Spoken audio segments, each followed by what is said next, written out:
So this is a very tricky topic, and we need to know, the two concepts between different schools of thoughts in economics.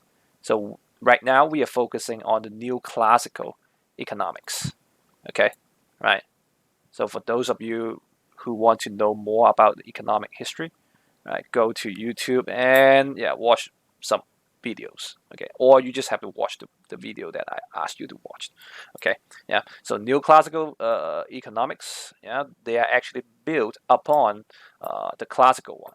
All right, yeah, and we know that in neoclassical economics, when we talk about aggregate supply, we will divide aggregate supply into short run and long run. Okay, yeah. So this is what we have done so far. All right. So short run we have our own equilibrium. Yeah. So here, right? Let's say there is an increase in AD, then the short run equilibrium will change. Will change from this point to this point, right? Yeah.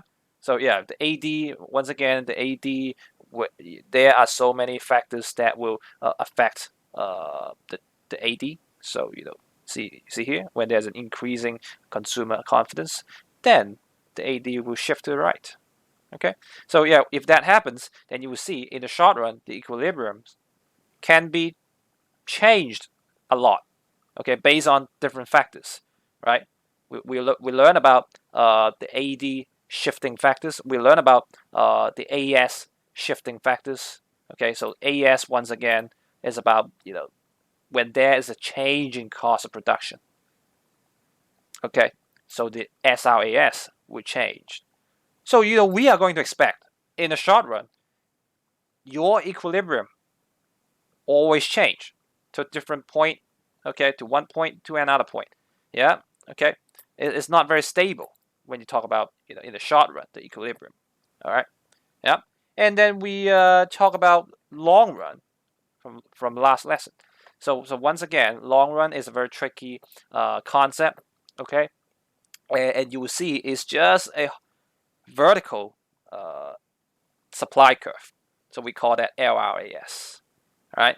So we're just trying to show, okay, in the long run, no matter what, the economy will go back to the very optimal output. So which is potential output. It doesn't really matter what kind of price level that we will have when we get to the long run. They will have a very stable and potential output at the end. Okay. So do you remember last time I talked about if you treat LRAS as a person, or if you treat neoclassical economics as a person, what kind of person he is? What kind of person he is? Yeah, a very optimistic person, right? Because they believe at the end of the day you'll be fine, right? Just like like right now you're getting a level 4, but at the end of the day you'll be fine, right? You just have to be more optimistic about everything. Okay, just like this, right? So that's neoclassical economics. All right, yeah, okay, and yeah, let's go to the next part. So, well, we talk about this. Okay, so now we know in the long run we will be able to reach potential output. Okay, once again, potential output is a very optimal and stable output level an economy can get. Okay, right? So at that level, you will see full employment, right? Full employment. Okay, right? So these are the things we discussed in business cycle, right? So you can actually link the concepts from here back to business cycle, right? So take a look at this, okay? So in the long run, so when you talk about long run equilibrium, so where can we find the long run equilibrium? So we are going to find it if we can find this, okay? The intersection point between LRAS and the AD, okay? So you will see different situations here. Okay, so well, let's take a look of this, the one on the right hand side. Okay, so can you tell me about this one? Okay, if you talk about the short run equilibrium and long run equilibrium, what can you see? What can you see from here? If you talk about the short run equilibrium and long run equilibrium at the same time, what can you see from this diagram?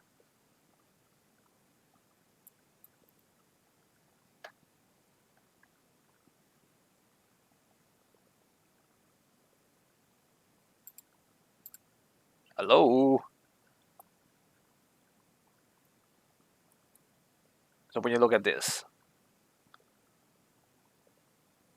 so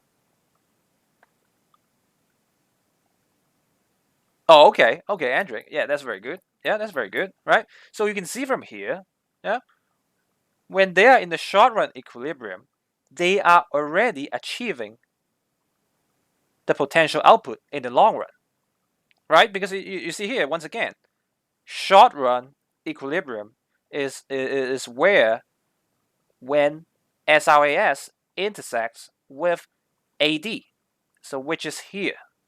Okay, and long run equilibrium is when LRAS curve intersects with the AD curve, and which is here as well.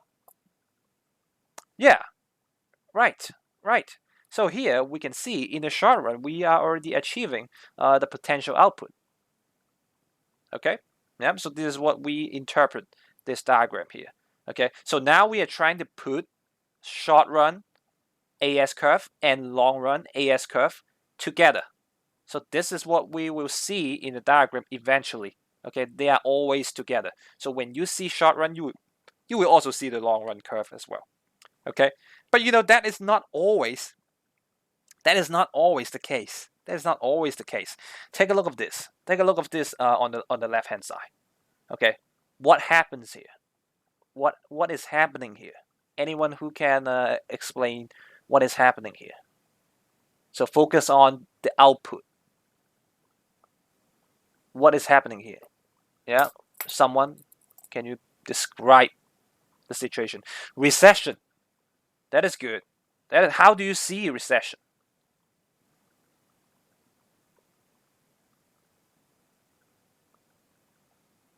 Oh, okay. Actual output is less than potential output. Just like, okay, the business cycle, the homework you did, right? Yeah, the concept that you just learned, okay, is able to apply into this diagram. Yeah, and this one here, this is a short run equilibrium that you are actually earning right now. Okay, you are actually having right now the output. But this one here is the potential output your economy deserves. Okay, so right now your actual output is actually less than the potential output. So you could say, yeah, it could be in recession, or what do we call it? What do we call the gap between? What do you call that? There's a name for that. What do you call the gap here between the potential output and the actual output? What do you call that?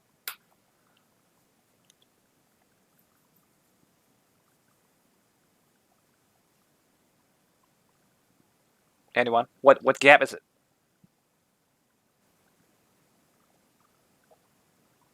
Yeah, deflationary gap.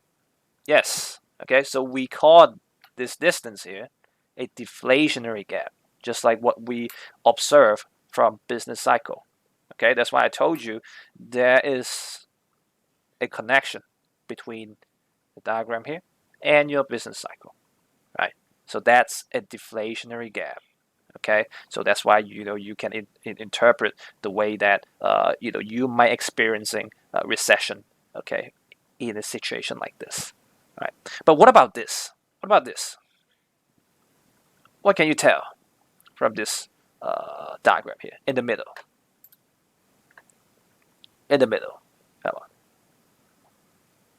So now, which one is bigger? Actual is bigger, or the potential output is bigger? Actual or potential? Yeah, potential is less than actual output. Okay, so right now you see here the actual output we are producing is actually more than the potential output that we deserve in an economy. Okay, and we know that potential output is the most optimal output an economy deserves. Okay, and even though right now you can see in the short run we are already exceeding the potential output, but there might be some disadvantages. Think about the business cycle. When you have that, there might be some inflation and things going on. So you see here on the left hand side, you might experience some more unemployment, but here you might experience some inflation. All right. So this gap here, what do we call that? What do we call that? So now, the actual inflationary gap. All right. Right. So yes. Okay. So this is how you interpret your ADAS diagram using neoclassical economics. All right. So right here, yeah. So we always focus on the output first. Okay, the output first, right? We're trying to see if there's any difference between the actual output and the potential output. Okay, so once again, in this case, you will see a deflationary gap, or you can call that recessionary gap. Okay, and in the middle, you will see inflationary gap. Okay, and the one on the right hand side, that's a very good one. So right now, you could say right now you are already achieving, your actual output is already achieving full employment level, because look at this, yeah, in the short run, you are already achieving the potential output in the long run. Okay, so there are only three possibilities that you will see. Okay, yeah, all right, okay. So yeah, so then we'll go back to the business cycle. So let's take a look at this, right? So in the business cycle, you will see once again this curve here. Yeah, we'll call that short run fluctuation. So the concept is just like what we have in a short run. Okay, just like what I had just said in the beginning. Okay, in a short run, right? There are so many factors affecting your short run equilibrium. So your equilibrium point is always changing. It's always changing based on different shifts from the AD or the AS curves. Okay, right? So you will see just like this as a short run fluctuation. Okay, so you will see the curve will go ups and downs. Okay, yeah, but in the long run, you will always have a very stable, okay, uh, output in your economy, right? So yeah, so once again, when your actual output is more than your potential output, then here we'll call that inflationary gap, right? Yeah, and when your actual output is lower than the potential output, we will call that deflationary gap. Okay, all right, okay, yeah, so they are connected. Mm-hmm. Okay, and once again, you see the fluctuation here is mainly caused by the change in AD, right? The change in AD. Okay, all right. So you will see in the neoclassical model, yeah, in the short run, the equilibrium is not very stable, right? But we know that if we are able to get to the long run, we will always go back to that potential output. Okay, so in the long run, we will always go to the destination that we wanted to go. All right, but right now, we are still not yet in the explanation why it will go back to the potential output. But at the end, yeah, you will see. All right, so we can conclude that in the short run, the equilibrium is not very stable, is always moving ups and downs, but in the long run, yeah, you will get there. You will get to the potential output, right, at the end. Okay? Yeah? Okay, so a quick recap. Once again, what is aggregate demand? What is it?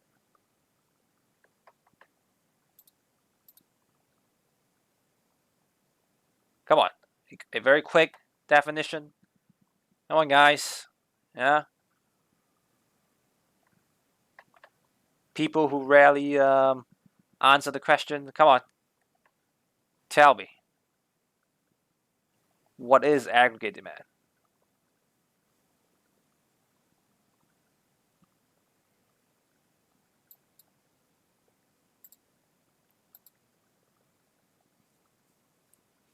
Mm-hmm.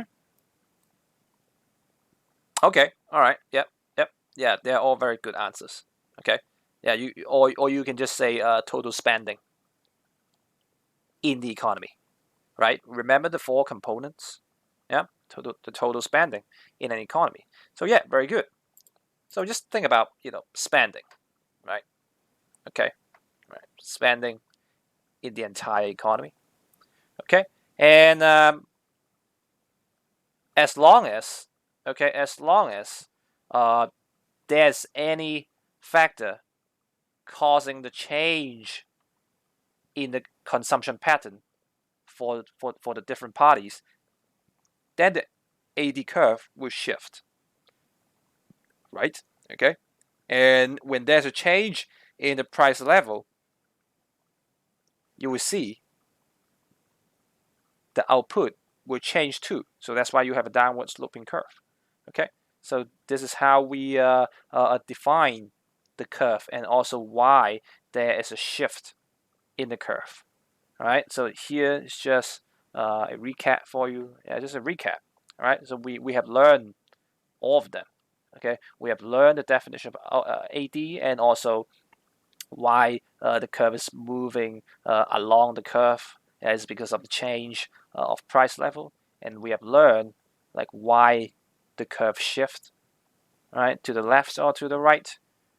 Okay, it's because some factors affecting the expenditure pattern of different parties in the economy.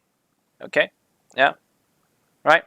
So yeah, so AD, there you go, right? And so take a look at this. So let's say right now this is your initial output. Okay, this is where you are right now, like this in the screen. So yeah, so we know right now we are achieving potential output. Yeah, and because of that, we know we are at full employment level. Okay, but what about this? During a recession, which way do you think the AD will shift? Which way?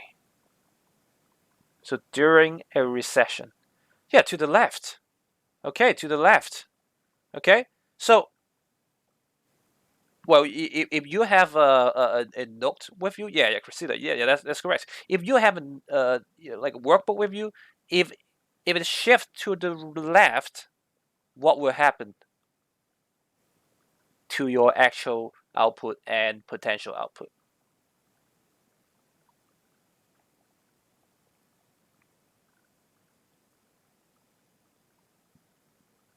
Come on, or you can just imagine. Yeah, the actual will decrease. Okay, yeah, the actual output is going to be less than potential. Okay, yeah, so you can see that. Okay, so think about the business cycle, right? The short run fluctuation, okay, is going ups and downs, right? And they are always because of the change in AD. So when the AD is changing, like right now, when the AD is shifting to the left, okay, then you will see, a curve here. So the price level right now should be lower, and the output should be lower as well, right? So the inflation should be lower, and you will see the output will be lower as well. So you might see some recessions or some more unemployment here. So here, if that's the case, then you are going to experience an unemployment level higher than full employment level. Okay, yeah, that makes sense, right? Yeah, right. So that's the case. All right, when you are here in the initial point, and then something happened to the AD, then yeah, you will not see any good result. Okay, so that's one. And what about this? Which way does the AD shift during the inflationary periods? Yeah, to the right, obviously, right? So you shift to the right. So you can see, imagine, yeah, now you have a curve here. Yeah, so the price level is getting higher, right? Well, the output will suddenly go up, but yeah, it's not a very stable increase in output. So you will see an inflationary gap because of that, because of the increase in AD. Okay, so this is what we will have to study from now on. Usually we will start from here. Okay, when the initial point is at the potential output, and we will see, if there's any change from the AD, what will happen to the economy. All right, so that's why you will have that two. Okay, that two variations here. Right? So this is what we were talking about just now. Okay, so take a look at this. So here, this one, yeah, this one here, this is what we just discussed in number 2. Okay, yeah, when there's an increase in AD, and this is obviously number 1. So once again, right, you see that. Okay, so once again, inflationary gap can be observed in here when there is an increase in AD. Okay, and when the AD is decreasing, you will see, okay, there's a deflationary gap.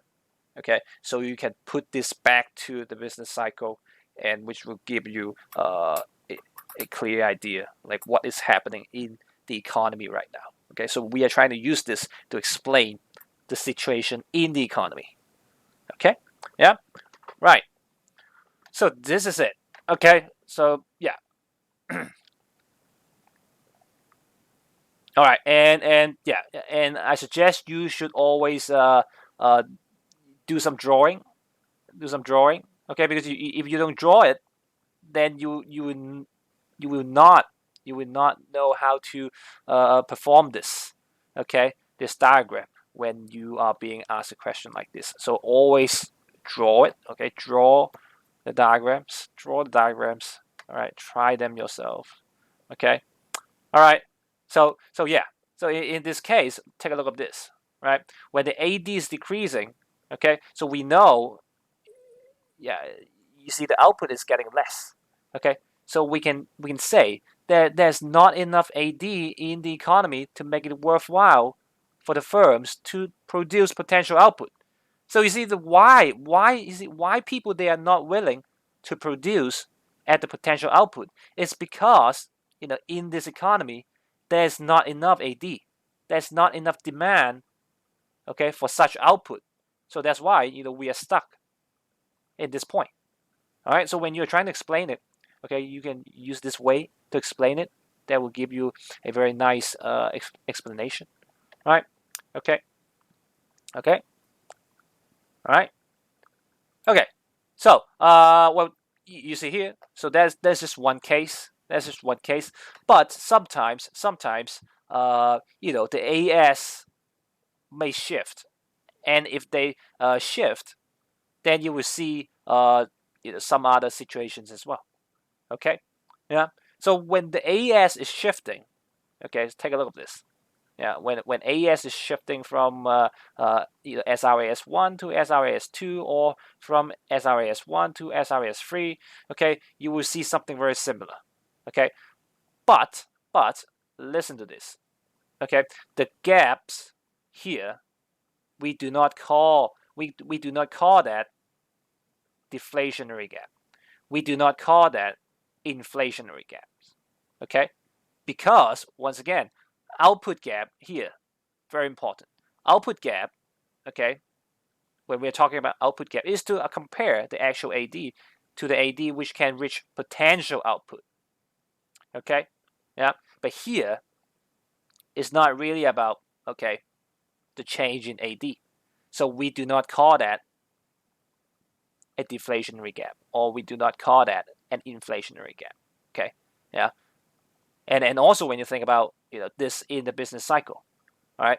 So it is not going to be a deflationary gap, because think about this: when the AS is shifting to the left, okay, you will see, well, the output is being reduced, but the price level is getting higher.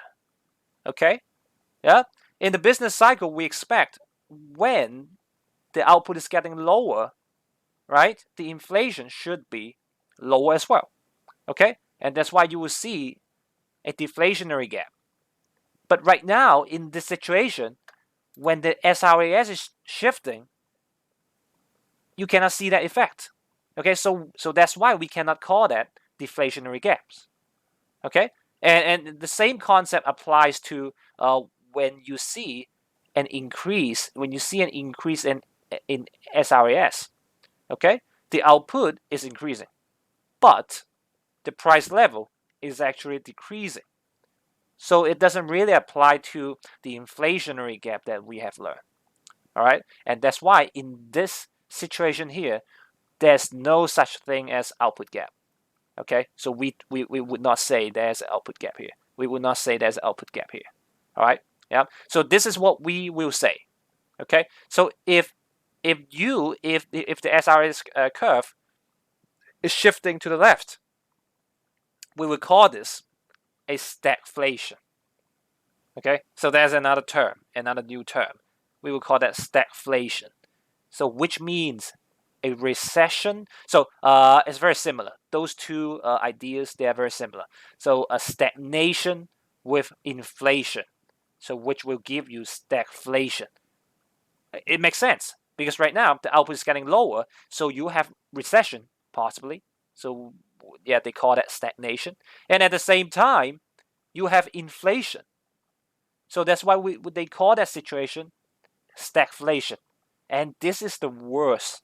Okay, an economy can experience a stagflation, because usually when there is a recession, inflation will go down. But if that is the case here, then it is going to be very troublesome. Okay, yeah. So stagflation, right? And we will discuss much more about this in another chapter. Okay, right? Yeah. Okay, and here when it's shifting to the right, we just say yeah. So the GDP is higher with a lower price level. Okay, just like this, right? So, but here we focus more in the shift in AD, okay, than the shift in SRAS. Okay, all right, okay. So yeah, we will focus much more on this rather than this. Okay, this is just giving you more information, right? It's just not only your economy will be affected when AD is changed. Okay, when SRAS is changed, you will see some effects as well. All right. Okay. Yeah. So yeah, that's all for this part here. Okay, we'll focus more on this. Okay, when the AD is changing. All right. Okay. So so now this is the most important part. Okay, this is the most important part, right? Because from the beginning we said in the long run, eventually it will go back to potential output. So now I'm going to explain like how this is going to happen. Okay, so this is, I would say, this is the most important part in the new classical economics when we talk about AS. Okay, yeah. So so here you can see, right, because of the short term fluctuations, you will see, okay, the economy will go ups and downs. Okay, but eventually it will go back to a very stable and optimal output. Okay, because the economy will correct itself automatically. Okay, yeah, it's such a very mind-blowing idea here. Yeah, so now we are going to learn like how it will correct itself automatically. Okay, Yeah, so you will see those short run changing, they are just temporary. Okay, they are just temporary. At the end, you will go back to the potential output. Okay, right? All right, so yeah, let's use this as an example. Okay, so listen carefully. Okay, so listen to this carefully. All right. Okay. so so let's say we will use this as an for the scenario. So right now there is an increase in aggregate demand. So there's an increase in AD. See, you see here, right? So you see right here, the short run equilibrium is changing from this point to here, to from A to B, right? So which represents in the short run, you will see all the ups and downs. Okay, yeah. So if that happens, so let's say for some reasons, okay, for whatever reasons, the AD increases. Okay, so if there's more AD, if you're the firms, okay, of course you'll be happy to work harder, okay, because now you see there is more demand for the goods and services, okay, so you'll be more happy to work like overtime, or you're trying to hire more workers. You try everything to increase the output because you see now there is more demand. Yeah, it makes sense, right? It makes sense, right? Yeah. Okay.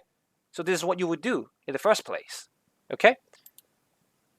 So if you do that logically, the real output will increase here from the initial point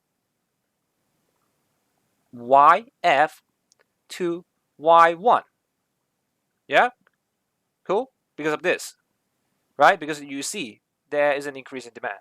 And that's why you try your best to increase the output so the output increases, right? Okay? But here's the thing. You see here, when you are trying your best to increase the output, the price level will go up as well. So we know that it's very obvious because demand pull inflation, right? Okay, yeah. So the price level will gradually go up when people, okay, when people, you see here, when you are earning much more profit, when you're earning much more profit, when the workers there are earning much more income, so they will buy more stuff. Okay, they will buy more goods and services. So at the end, yeah, the price level will be pull up because of that. Okay, but once again, from the beginning of this chapter, we talk about one thing. It's about the awareness of the people when they are looking at the price level. Okay, it takes time for the people to realize the change in price level. Okay, so here is what they are expecting right now.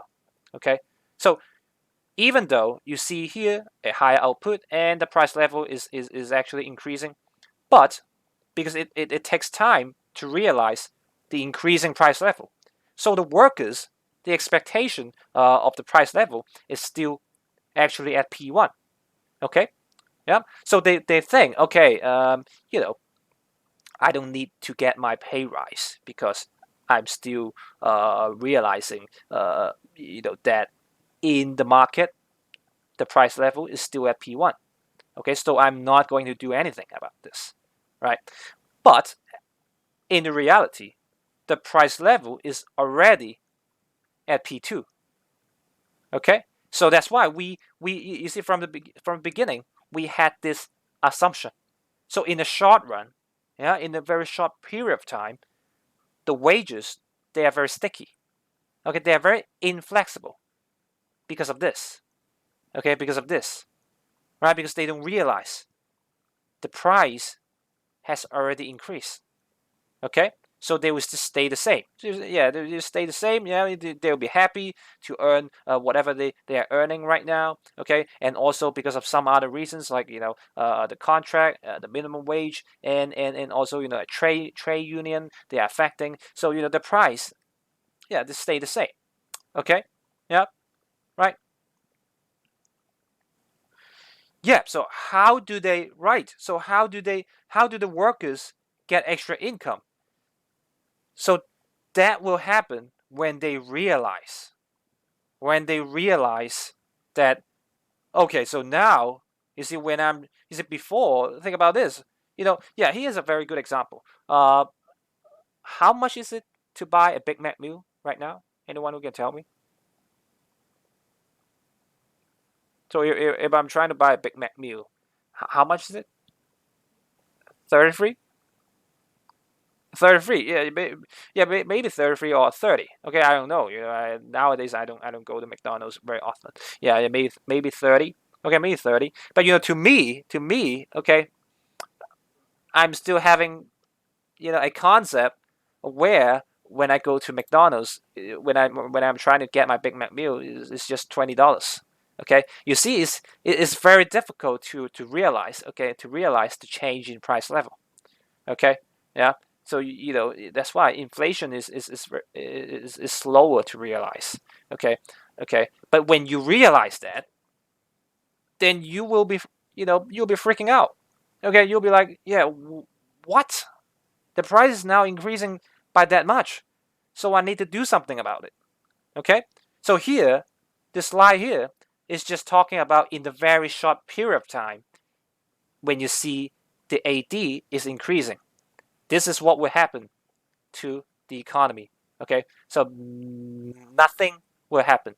Okay, nothing will happen, right? So you will see the output will increase and the price level will increase. Nothing else will happen. Okay, yeah, the workers, they don't have any reactions at all. Okay, but if give it time. If they have more time, just like what I just said. So now we actually realize, oh, the price level is actually increased from P1 to P2. So what will happen to the workers? So if that's the case, eventually, right, the workers, they realize the increasing price level.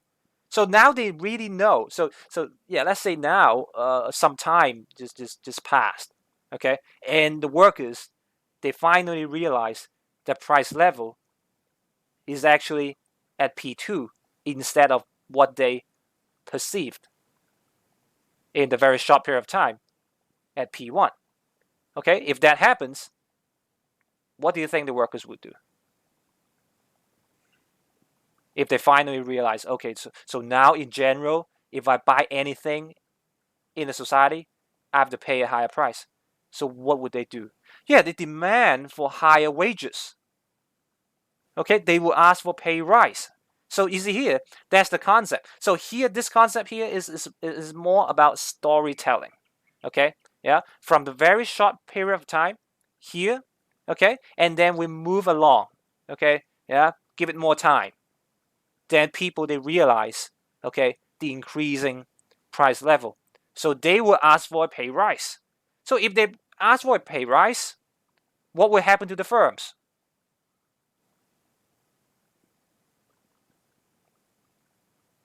What will happen to the firms? Yeah, there will be an increase. Yeah, they will earn less. Well, there will be an increase in production costs. They will earn less. Good. So what will happen to the SRAS curve? What do you think?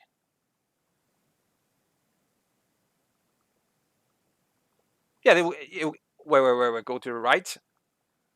So now the production cost is increasing. Yeah, okay. So you will see if that happens, yeah, if they realize, okay, they need a pay rise, then they will urge for pay rise. Okay?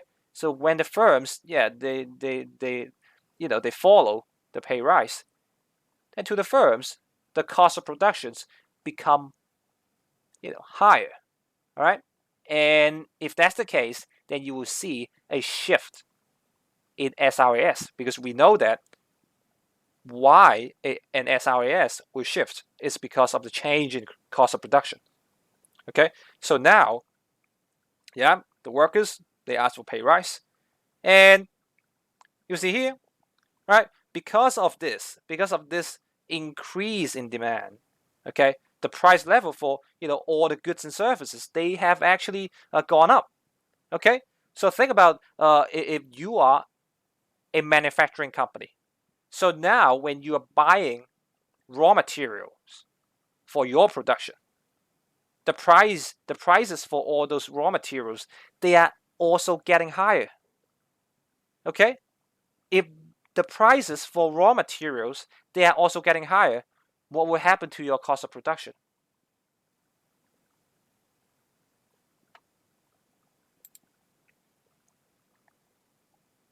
Yeah, right? See here? See here? So you will see with both of the effects, okay, your cost of productions are going to increase a lot. Okay? When people they realize they need a pay rise.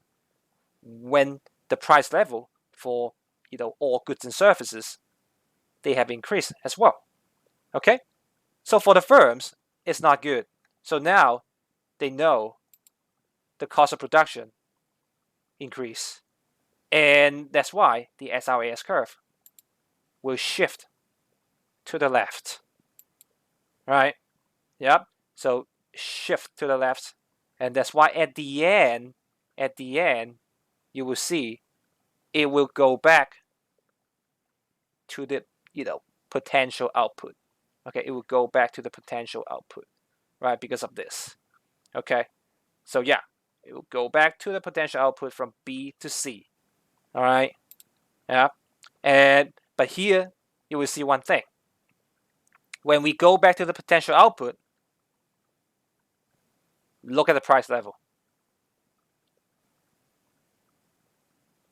It has gone up from P1 to P3. Okay, yeah, so that is the problem. That is the problem. Okay, so in the long run, the assumption is just the opposite, right? We assume the wages and the factor prices they are not sticky anymore. Okay, yeah, because people they realize, okay, the wages, yeah, they need higher wages, and people they realize other factor prices like other materials and stuff, they are increasing as well. Okay, so for the firms, the cost of production increased. So because of that, they will have to reduce the output once again. When they do that, yeah, the price level is also being pushed up because of cost push inflation, and at the end you will see, right, it will go back to the initial output, but at a higher price level. Okay, so now do you understand why the monetarists they hate using government intervention?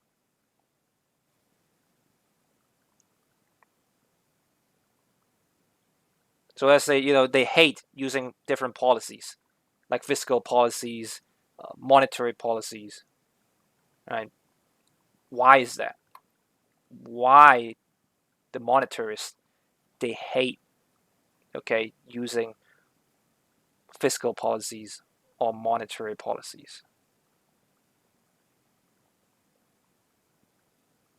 Why is that? When you see this story here, okay, that's part of the answer. Would further increase the inflation, and at the same time, is unnecessary. Yeah. I mean, yeah. So if I put Ian's answer and Andrew's answers together, then you will get a complete answer. Okay. First of all, in this case, you will create a higher inflation, and at the same time, you will just go back to the potential output. So why should we intervene the market? So let's say now we are using expansionary fiscal policy. So when we are using expansionary fiscal policy, we know that the AD will go to the right. But according to this concept here, according to new classical economics model here, it will go back to potential output eventually. And if we use government intervention like this, not only we will go back to the potential output, just like where we were at the initial point, but the price level will be also pushed up as well. So it's actually a bad thing. So that's why they have a belief we should not do anything. We should not let the government intervene the market in order to achieve the most optimal result. And that is the reason. Okay? Yeah, any difficulties, any concerns? Right? And that's why this is the idea of new classical model. Okay? Because of that. Yeah, that's why when you go back to the very introduction of new classical economics, then you will see why they believe such ideas. It's because of this. Okay. All right.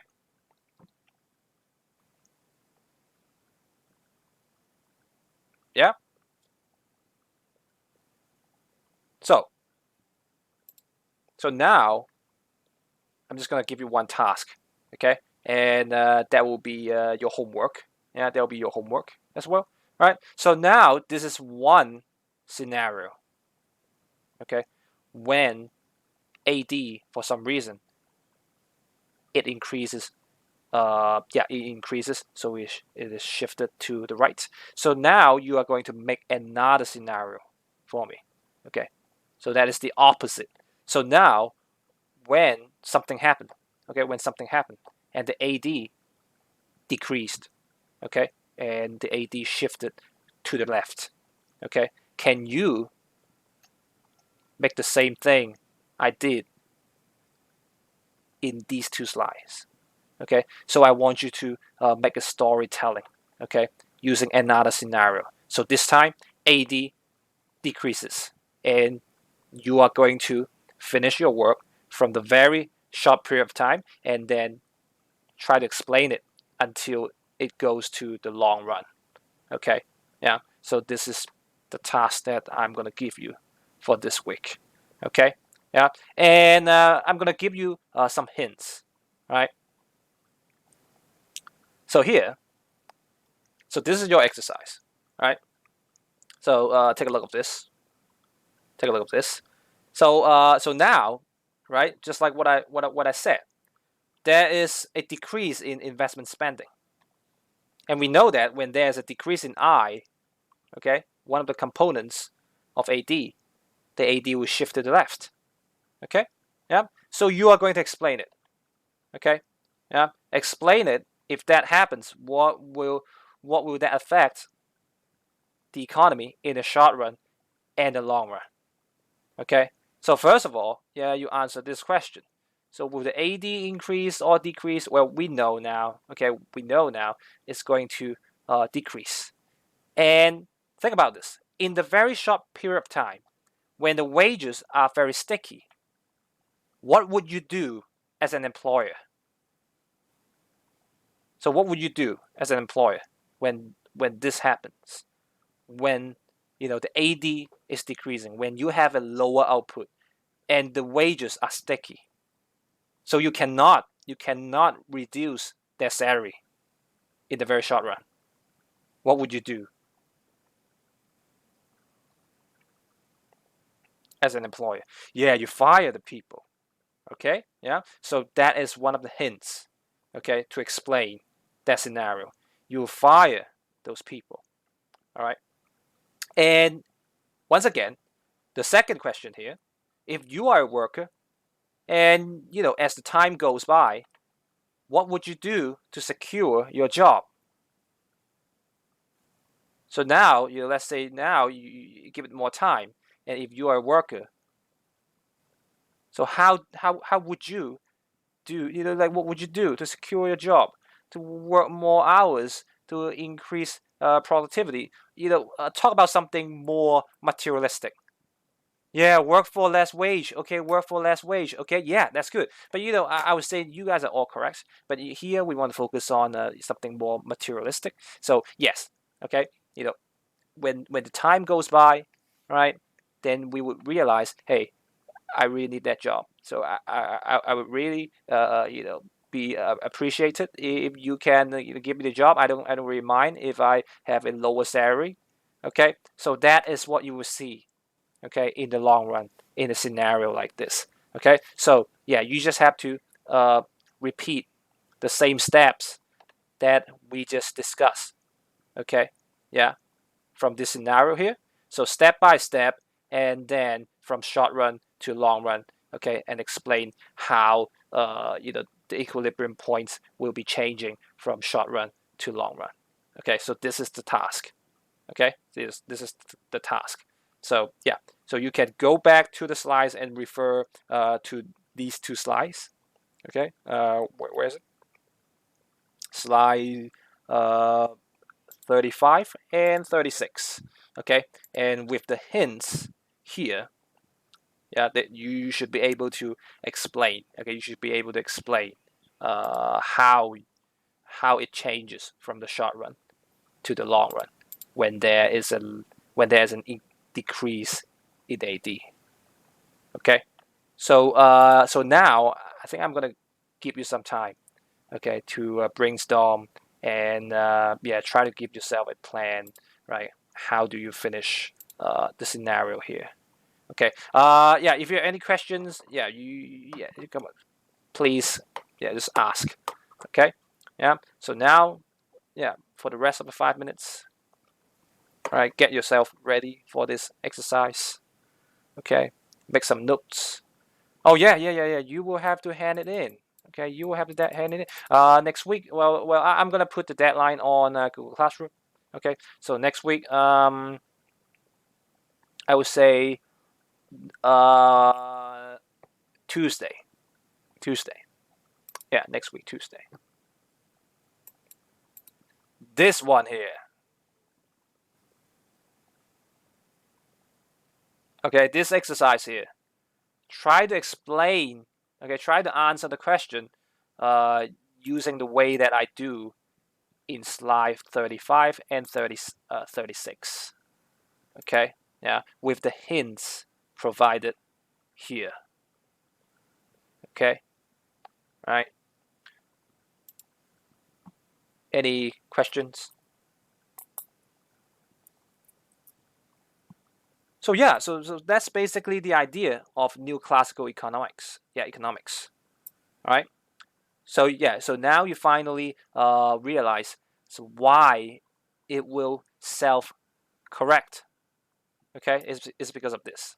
It's because of this, right? It's more like an invisible hand. Okay, it's more like the magic of market mechanism.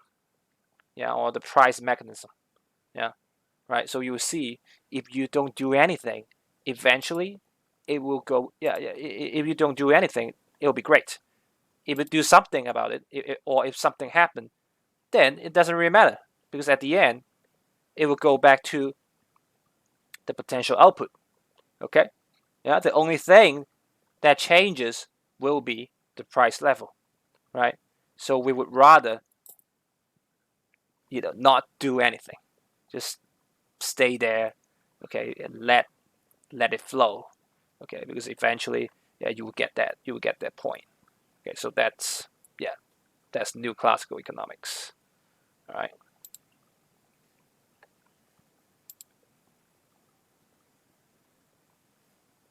Yeah. Mm-hmm.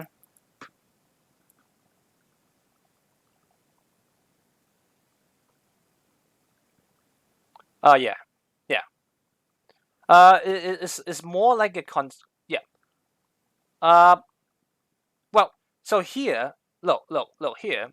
Yeah, the income will not change. The income will not change. But here we are talking about, you know, the amount that people will spend in the entire economy. Okay, even though the wages they are very sticky, but if you are able to hire more workers with the same wage, so if you think about it in the bigger picture, then in the economy, yeah, people they will actually spend more in general, like overall, overall, people spend more. Okay, when you add up all the people together, so at the end, yeah, they spend more money. Okay, yeah, not a particular person, but all the people together. Yeah, bullet points will be fine. Bullet points with diagram. Okay, bullet points with this diagram here. Yeah, with the labeling. Okay, with all the labeling, yeah, explaining all the labels. Okay. Yeah. Any more questions? Yeah, it's a very vague idea. Here is a very vague idea.